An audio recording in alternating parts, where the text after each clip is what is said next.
એ તો તમે યુઝ કર્યા. એને તમે જે લખાણ આપો છો, કમાન્ડ આપો છો ને, એને કહેવાય પ્રોમ્પ્ટ. શું કહેવાય ગુજરાતીમાં? સ્ક્રિપ્ટ, લખાણ. એ તમારે કેવું છે એના ઉપર જ એ આઉટપુટ આપશે.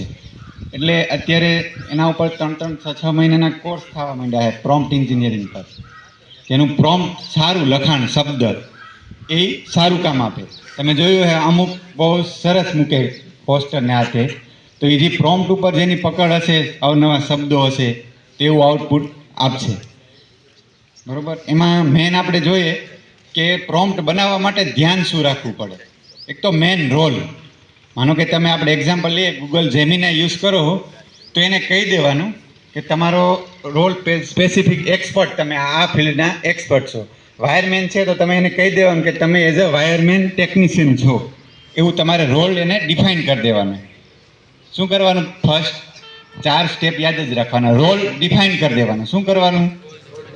કે તમે વાયરમેન ટેકનિશિયન છો, અથવા મિકેનિક છો, અથવા વેલ્ડર છો, બેઝિક કોસ્મેટોલોજી હોય તો બ્યુટિશિયન છો, એવું કહી દેવાનું એને પહેલાં. એટલે રોલ ડિફાઇન કરવો ફરજિયાત. પછી એને ટાસ્ક આપવાનો.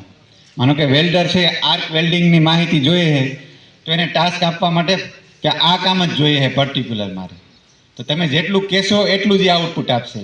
તો બીજું શું થયું? ટાસ્ક, કામ. શું તમારે કામ જોઈએ એની પાસે. પછી ત્રીજું છે સંદર્ભ, કે તમે જો હું ઇન્સ્ટ્રક્ટર છું, તમે તાલીમાર્થી છો, તો તમે આપો હો પ્રોમ્પ્ટ, તો તમારે કહેવાનું કે હું આઈટીઆઈ વાયરમેન વેલ્ડર ટ્રેડનો ફર્સ્ટ યરનો વિદ્યાર્થી છું. તો એ મુજબનું એ કોન્ટેક્સ તમને બનાવીને આપશે. પછી એ ફોર્મેટ, તમારે ક્યાં માળખામાં જોઈએ, મુદ્દાસર જોઈએ, ગુજરાતી ભાષામાં જોઈએ, ઇંગ્લિશમાં જોઈએ, હિન્દીમાં જોઈએ, સ્ટેપ બાય સ્ટેપ પોઈન્ટમાં જોઈએ. એટલે આવું બધું સ્પેસિફિક કરવાનું. એટલે 4 મુદ્દા તમારા જો ઇન્ક્લુડ હશે. ક્યાં? એક તો રોલ ડિફાઇન કરી દેવાનો. સમજાણું ને? Role define. તમે તાલીમાર્થી છો તો એને કહેવાનું કે હું ટ્રેનર છું, અથવા એને કહેવાનું કે તું એક્સપર્ટ બની જાય, એમ કે ટ્રેનર બની જાય, આઈટીઆઈ સુપરવાઇઝર, ઇન્સ્ટ્રક્ટર બની જાવ. પછી કહેવાનું એને ટાસ્ક આપવાનો, ગમે તે તમારે જે જોઈએ. પછી કોન્ટેક્ટ, સંદર્ભ, કયા સંદર્ભમાં જોઈએ, એમ પરીક્ષા માટે જોઈએ, પ્રેક્ટિકલ એક્ઝામ માટે જોઈએ, સેમિનાર માટે જોઈએ, શેના માટે જોઈએ, એમ તમારે જે કોન્ટેન્ટ જોઈએ એની પાસે કયા હેતુ માટે જોઈએ. પછી ફોર્મેટ, કયા ફોર્મેટમાં. રેડી? 4 યાદ રહી ગયું. આ ભૂલાવું ન જોઈએ કોઈ પણ પ્રોમ્પ્ટ બનાવો ને ત્યારે. માનો આપણે ઉદાહરણથી સમજીએ ને એટલે તમને ક્લિયર થશે. આપણે 2 તફાવત જોઈએ પ્રોમ્પ્ટના. વેલ્ડિંગ વિશે સમજાવો, એટલું મેં લખ્યું ગૂગલ જેમિનીમાં. તો શું આપશે? ઘણો બધો આખો નિબંધ આપશે ને. એને ખબર છે ને તમારે શું જોઈએ, તો એ મોટો બધો પેરેગ્રાફ આપશે, વેલ્ડિંગ વિશે સમજાવો. આ મેં લખ્યું. આ સારું પ્રોમ્પ્ટ કહેવાય કે ખરાબ? ખરાબ કહેવાય ને. હવે હું લખું કે તમે એક અનુભવી વેલ્ડિંગ ઇન્સ્ટ્રક્ટર છો.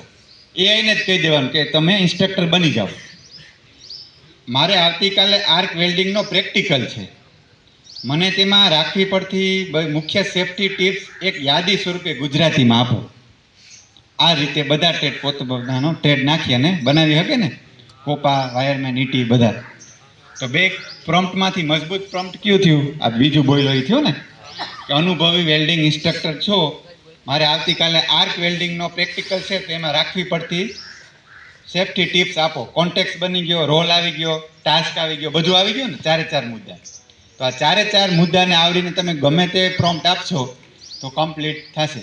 પછી તમારે અવારનવાર ઘરે પ્રસંગ હોય, શુભ પ્રસંગ, લગ્ન, કંકોત્રી, આ તે જે ડિજિટલ મોકલો છો, તો તમે જે છાપવા આપો છો એ આપવીને એના માટે ગૂગલ નોટબુક LM નામ સાંભળ્યું ને તમે? તો એમાં જે ઇન્ફોગ્રાફિક આવે છે એમાં પ્રોમ્પ્ટ લખવાનું, બધાના જે ઘર પરિવારની યાદી બધી આપી દો એને, શું લખવું, તો એ તૈયાર તમને ઇન્ફોગ્રાફિક આખું લખાણ કરીને આપશે, કમ્પ્લીટ ફોર્મેટ બનીને આપશે. બરાબર? પછી તમે ઇંગ્લિશ ગુજરાતી મિક્સમાં પ્રોમ્પ્ટ બનાવો તો પણ ચાલે. રેડી? પછી એક ખાસ જોવું કે એ હજી શીખે છે બધું. એટલે ટેકનિકલમાં ખાસ તમારા વેલ્ડર ટ્રેડ કે કોપા કે આનું બનાવો તો તમારે વેરીફાઈ કરવું ઓથેન્ટિક બુકમાં. બધું સાચું છે એવું માની નહીં લેવાનું, એનાથી ભૂલ પણ થાય. તમારા પ્રોમ્પ્ટમાં ભૂલ હોય તો ભૂલ પણ પડે. હવે મેન આપણે એજ્યુકેશન પર્પઝથી જોઈએ તો ખાસ જે અત્યારે તૈયારી કરે ગવર્મેન્ટ એક્ઝામની અથવા કોઈ પણ એક્ઝામની, માનો કે હમણાં 10મા બોર્ડની એક્ઝામ આવે તો છેલ્લા 5 વર્ષના બોર્ડના પેપર તમે એમાં ફાઇલ અપલોડનો ઓપ્શન આવે, ગમે તે ટૂલ્સ હોય, ચેટ જીપીટી હોય, એઆઈ, ગૂગલ જેમિની હોય, તો 5 વર્ષના પેપર અપલોડ કરી દેવાનો અને પ્રોમ્પ્ટ લખવાનું કે આ બધા પેપરને પ્રોપરલી તમે સ્ટડી કરો ગુજરાતીમાં જ. બધાને ગુજરાતી ટાઈપિંગ છે, બધાને જી બોર્ડ ઇન્સ્ટોલ કરી લેવાનો, વોઇસ ટાઈપિંગ થાય છે ખબર ને, એટલે ગુજરાતી જ તમારે બેસ્ટ છે. એટલે 5 વર્ષના પેપર ડાઉનલોડ કરી લેવાની તો મળી જાય. બોર્ડના 10માની એક્ઝામનું જ આપણે એક્ઝામ્પલ લઈએ, ગુજરાતી વિષય છે બરોબર, તો એના છેલ્લા 5 વર્ષના પેપર તમારે શું કરવાના, અપલોડ કરી દેવાના. કેમાં?